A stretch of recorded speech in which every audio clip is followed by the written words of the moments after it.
Anuncio o PLN 32 de 2022. Discussão em turno único do projeto de lei do Congresso Nacional número 32 de 2022, que estima a receita e fixa a despesa da União para o exercício financeiro de 2023. Ao projeto foram apresentadas 6.642 emendas. O parecer da CMO, tendo como relator o senador Marcelo Castro, concluiu pela aprovação do projeto na forma do substitutivo.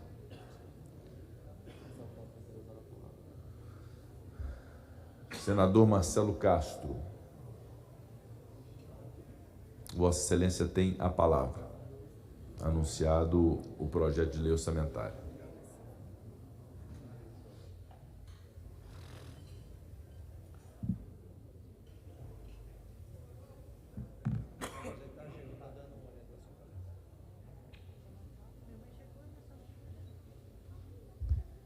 Senhor presidente,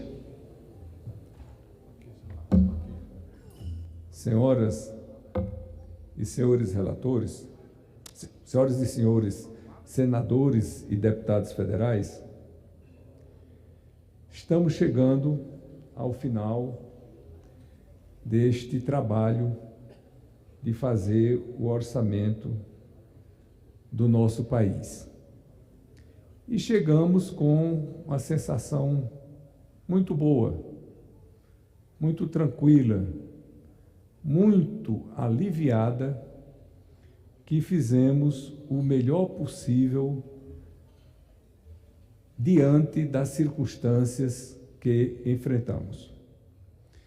Quero aproveitar aqui para agradecer a toda a comissão de orçamento, os senadores e os deputados, agradecer a toda a equipe que nos assessorou, o coordenador da equipe de consultores, a minha assessoria particular, que a gente trabalhou durante todo esse período,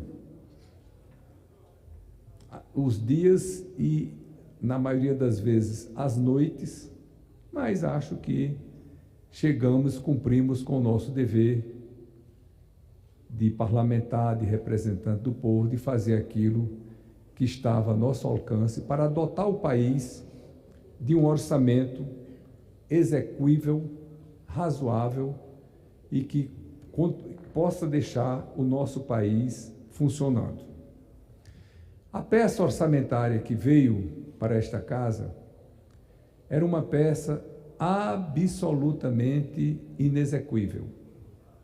É fácil a gente entender que nós criamos o teto de gasto em 2016 e de lá para cá, as emendas, as despesas obrigatórias vêm crescendo acima da inflação.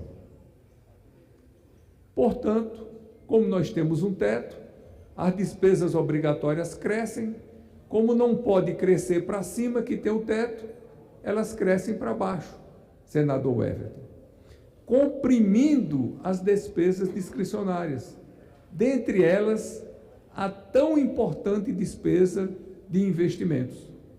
Então, o Brasil tem este ano um investimento de 2,4 bilhões de reais, tinha antes da PEC, o que é um valor absolutamente ridículo, que é igual ao investimento que está planejado, programado para São Paulo, que é um estado que não se notabiliza por ser um estado investidor. Nós temos vários estados no Brasil que proporcionalmente investem muito mais do que São Paulo, como, por exemplo, o vizinho e querido estado do Ceará.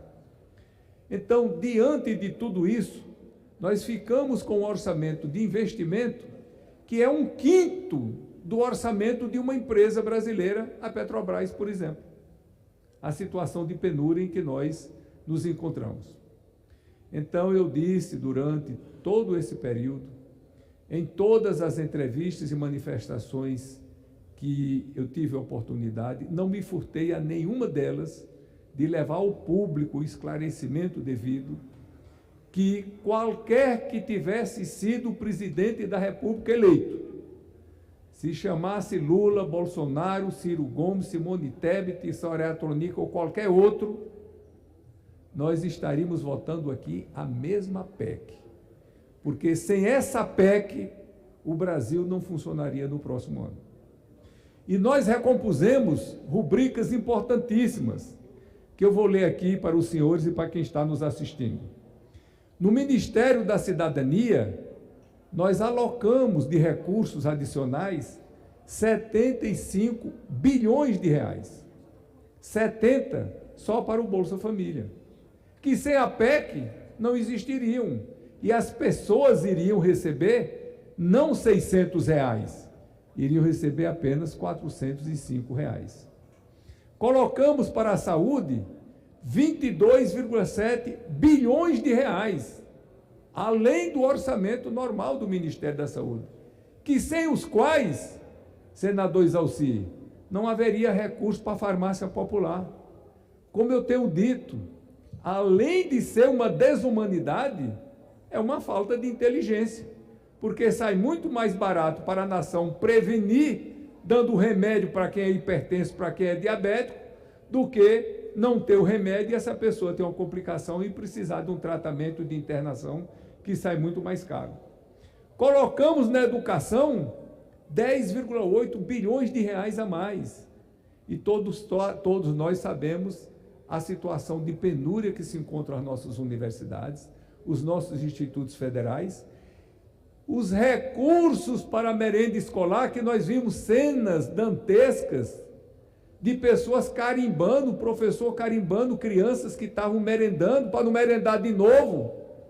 E vimos cena de dividindo o ovo, pegando o ovo e dividindo. Uma criança comeu uma banda do ovo, outra criança comeu outra banda do ovo. Gente, pelo amor de Deus, nós estamos no Brasil, uma das maiores economias do mundo, o terceiro maior produtor de alimentos do mundo, e não temos recursos para a merenda escolar. É evidente que uma situação dessa era inadmissível, inaceitável, e nós estamos corrigindo. Para a infraestrutura, nós colocamos 12,2 bilhões de reais a mais que a PEC propiciou. Isso não é farra de gastança, são recursos essenciais, indispensáveis, e que não podem ser postergados para o nosso país continuar executando as obras que estão em execução, como as rodovias, as pontes que estão sendo feitas pelo Brasil. No MDR, nós colocamos 18,8 bilhões de reais a mais. Aqui faço referência que a metade desse recurso, 9,5 bilhões, irão para o programa de habitação popular. Que aqui, deputado Cacá Leão, quase eu chamava Vossa Excelência de senador. Aqui, deputado Cacá Leão, tem a finalidade não só de levar habitação para as famílias mais carentes do país, como é um dos investimentos que mais geram emprego, renda, e que mais movimenta a economia local quando esses recursos são aplicados. E assim foram todas as áreas, ciência, tecnologia, cultura, todas as áreas, defesa, turismo, meio ambiente, enfim, segurança pública, receberam recursos advindo dessa PEC.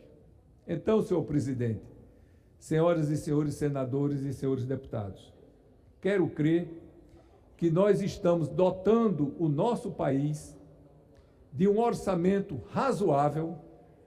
Não é o ideal não existe na vida real do orçamento público, mas é um orçamento razoável que vai fazer com que o próximo presidente da República possa tomar posse com seus ministros e o nosso querido país continuar funcionando.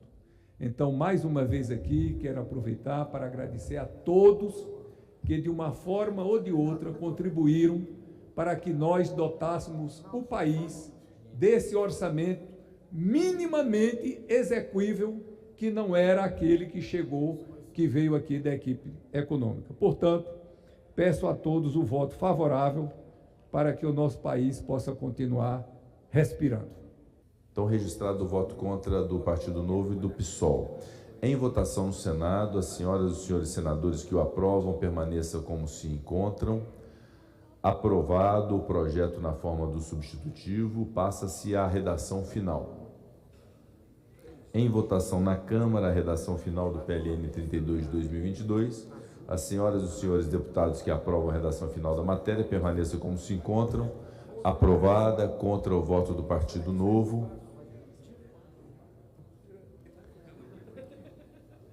Deputada, o PSOL também é contra a votação da redação final? Também registrando o voto contra. Registrar voto contra Registrado o voto contra do PSOL. Em votação no Senado, as senhoras e os senhores senadores que aprovam a redação final da matéria permaneçam como se encontram. Aprovada a redação final, a matéria vai à sanção. Meus cumprimentos ao senador Marcelo Castro pelo trabalho realizado na aprovação da Lei Orçamentária Anual. Também ao deputado Celso Sabino, presidente da Comissão Mista de Orçamento, e todos os demais integrantes daquela comissão. Nosso reconhecimento pelo belo trabalho.